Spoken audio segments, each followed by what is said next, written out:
నీ పట్ల దేవుని ప్రేమ చాలా ఉన్నతమైనది. నిన్ను ఆయన ప్రేమించి నీకేం కావాలో అన్నీ వస్తారు. అయితే నీ నుండి నా నుండి దేవుడు కోరుకునేది ఏంటంటే మనము ఆయనకు అప్పగించుకోవాలి. ఆయనకు అప్పగించుకోవాలంటే ఆయన పరిశుద్ధుడు, ఆయన సర్వాధికారి, సమస్తమును చూడగలిగే దేవుడిని గ్రహించినప్పుడు మనము ఎక్కడనూ మన జీవితాన్ని జాగ్రత్త కాపాడుకుంటాం. దేవుడు చూస్తున్నాడనే భయం ప్రతి మనిషికి కావాలి. అది దేవుని కలిగిన వారు, దేవుని సృష్టించిన వారికే తెలుస్తుంది, కానీ అందరికీ అది అర్థం కాదు. కనుక మళ్ళీ దొంగడు ఎప్పుడు వస్తాడు? అందరు నిద్రపోయేటప్పుడు వస్తాడు. విశ్వాసి కూడా సరిగా దేవునికి అప్పగించుకున్నప్పుడు ఏం చేస్తాడంటే, మనుషులు ప్రార్థన చేసేవాళ్ళు నీతిమంతులైన స్థలంలో అతను ఏం చేయడు, కానీ బయటికి వెళ్ళిన తర్వాత తన జీవితాన్ని పాడు చేసుకుంటుంటాడు. ఎందుకని? అది దేవుని భయం తెలియదు. దేవుని నేను సేవిస్తున్నాను, ఆయన నా కొరకు ప్రాణం పెట్టాడు, నాకు కావాల్సినవన్నీ ఇవ్వగలడు. అయితే ఆయన ఆశ ఏంటంటే, నేను ఈ లోకంలో ఉన్నంత కాలము నేను ఆయన సంతోషపరచాలి. నేను నీతిగా పరిశుద్ధంగా జీవించితే నన్ను ఆయన రాజ్యంలో కూర్చోబెట్టుకోవడానికి ఆయన వచ్చినాడు, తీసుకెళ్ళటానికి వచ్చినాడు. ఎవరు ఆయన వెంట వెళ్ళాలంటే ఆయన మాట వినాలి. ప్రేసలరా చూడండి, 113వ కీర్తనలో ఏం రాయబడి ఉంది? దరిద్రులను పెంట కుప్ప మీద నుండి లేవనెత్తి ప్రజలతోనూ తన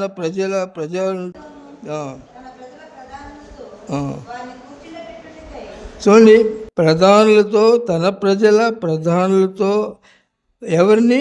దరిద్రులను, పెంట గొప్పలో కంపులో ఉన్న వారిని, మురికిలో ఉన్న వారిని తీసుకుని వెళ్ళి ప్రధానులతో కూర్చోబెట్టాలి.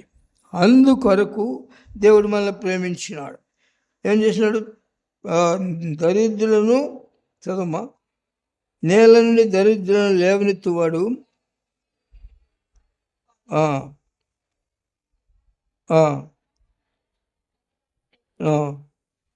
యెహోవాను స్తుతించుడి. నీ కొరతలన్నీ తీర్చేవాడు ఆయన. నువ్వు ప్రార్థన చేసే సమయంలో నువ్వు విశ్వసించాలి. విశ్వసించడం ఒక మెట్టు. రెండోది, ఏ మనిషి వైపు చూడకూడదు, దేవుని వైపు చూడాలి. ఎందుకు చూస్తున్నా? ఈ లోకంలో సమస్యను ఇస్తారట. ఈ లోకాన్ని విడిచిన తర్వాత పరిశుద్ధులతో ప్రధానులతో కూర్చోబెడతారంట, తేజోవాసులైన. కనుక దాన్ని అక్కడ ఏం రాయబడిందంటే, రాజులైన యాజక సమూహములో కూర్చోబెట్టుకుంటానికి ఆయన నిన్ను ప్రేమించాడు. అక్కడ నువ్వు కూర్చోవాలంటే నీవు ఆయన మీద ఆశ పెట్టుకోవాలి. ఎవరికి? యాకోబు దేవుడు సహాయుడుగును. ఎవరికి సహాయం చేస్తాడు? ఎవరైతే ఆయన మీద ఆశ పెట్టుకుని ఏకాంతంగా కూర్చుని ఆయన సన్నిధిలో ప్రార్థన చేసుకుంటూ, ఆయన స్తుతించుకుంటూ ఆయన కొరకు కనిపెడతారు, ఆయన ఎప్పుడు కూడా విడిచిపెట్టడు. అయితే ఆ మెట్లోనికి ఒక మనుషుడు ఎదగవాలంటే హృదయంలో విశ్వసించాలి, మనస్సు మారాలి, మనస్సులో స్వస్థత రావాలి. బుద్ధిని మంత్రులుగా తీర్చిదిద్దబడాలంటే లోకం నుంచి వెలుపలికి వచ్చిన నీవు, దేవుని వెంబడించి నీవు ఆయన వైపు చూడాలి. కానీ మన పితరులందరూ కూడా కార్యముల కొరకు వచ్చినారు, కానీ ఆ కార్యముల వరకే వారు ఆగిపోయినారు, కార్యములు సంతోషించినారు. కానీ వారి పట్ల అద్భుత కార్యం చేసిన దేవుని మహిమపరచాలి అని వారు గ్రహించలేకపోయినారు. అందువల్ల వారు దేవునిలో ఉన్న సమస్త దీవెనలు ఆ పాలు తేనెలు ప్రపంచ దేశంలోకి వెళ్ళలేకపోయినారు.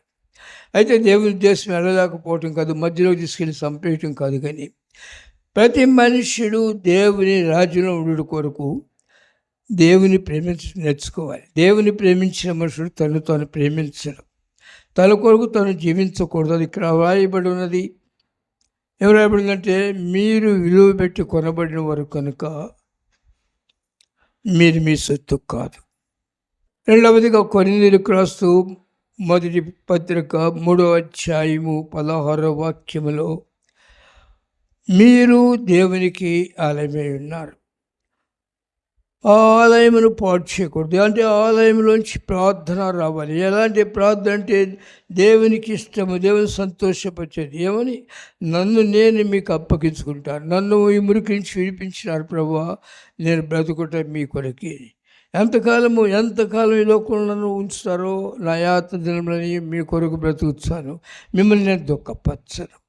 ఆ మెట్టులోకి ఏ క్రైస్తవుడు వెళ్తాడో అతడు ఏ కొరత ఉండదు, కానీ అతడు ఏది అడిగితే చేస్తాడు. అందుకని ఆయన అన్నారు, ఇశ్రాయేలు నీ నోరు బాగుగా తెరువు, నేను నీ నోటిని నింపుతాను. నోరు బాగుగా తెరువు అంటే నీకు కావాల్సినవి ఆయన మాట ప్రకారం జీవిస్తూ, ఆయన పట్ల ఆయన చిత్తమేటో దాన్ని అర్థం చేసుకుంటూ, నీతిని పరిశుద్ధతను ప్రేమిస్తూ నీవు ఆయనలో అంటుకట్టుకుంటూ ఆయన స్వభావంలో మారగలిగితే అప్పుడు నువ్వేమడిగినా ఆయన ఇస్తాడు. నువ్వు అడగవలసిన పని కూడా లేదు నన్ను అడిగితే, ఎందుకంటే అడగాల్సిన పని లేదు. తండ్రికి తెలుసు నీకేం కావాలి, ఏం కావాలి. ఆరోగ్యం కావాలా, ఐశ్వర్యం కావాలా, బిడ్డలు కావాలా, సంతోషం కావాలా, ఏం కావాలి, ఏది కావాలని ఇస్తాడు. సంకోచం లేకుండా అవిశ్వాసంతో కాకుండా నీవు ఆయన మాట నెరవేర్చు అడుగు, ఆయన నీకు తప్పక సమస్తం ఇచ్చేవాడే.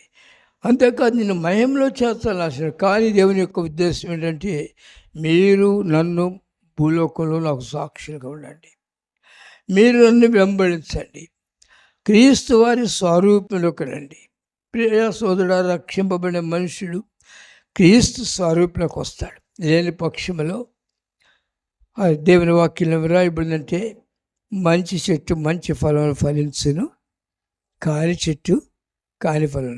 క్రైస్తవుడు ప్రేమ, సంతోషము, సమాధానము, దీర్ఘశాంతము, దయాళుత్వము, మంచితనము, విశ్వాసము, సాత్వికము, ఆశానిగ్రహము, ఈ 9 ఆత్మఫలాలు కలిగి జీవిస్తాడు. క్రైస్తవుడు కానివాడు లోకములో ఉన్న ఆశలతో ఉంటాడు. వీరిద్దరిలో కూడా దేవుని స్వరూపంలో ఎదుగుచూ దేవుని కొరకు ఆశించిన వాడు దినదినము దీవింపబడుతూ ఉంటాడు. ఇతను దీవింపబడుతున్నట్టే ఉంటాడు, కానీ దీవింపబడటానికి అవకాశం లేదు.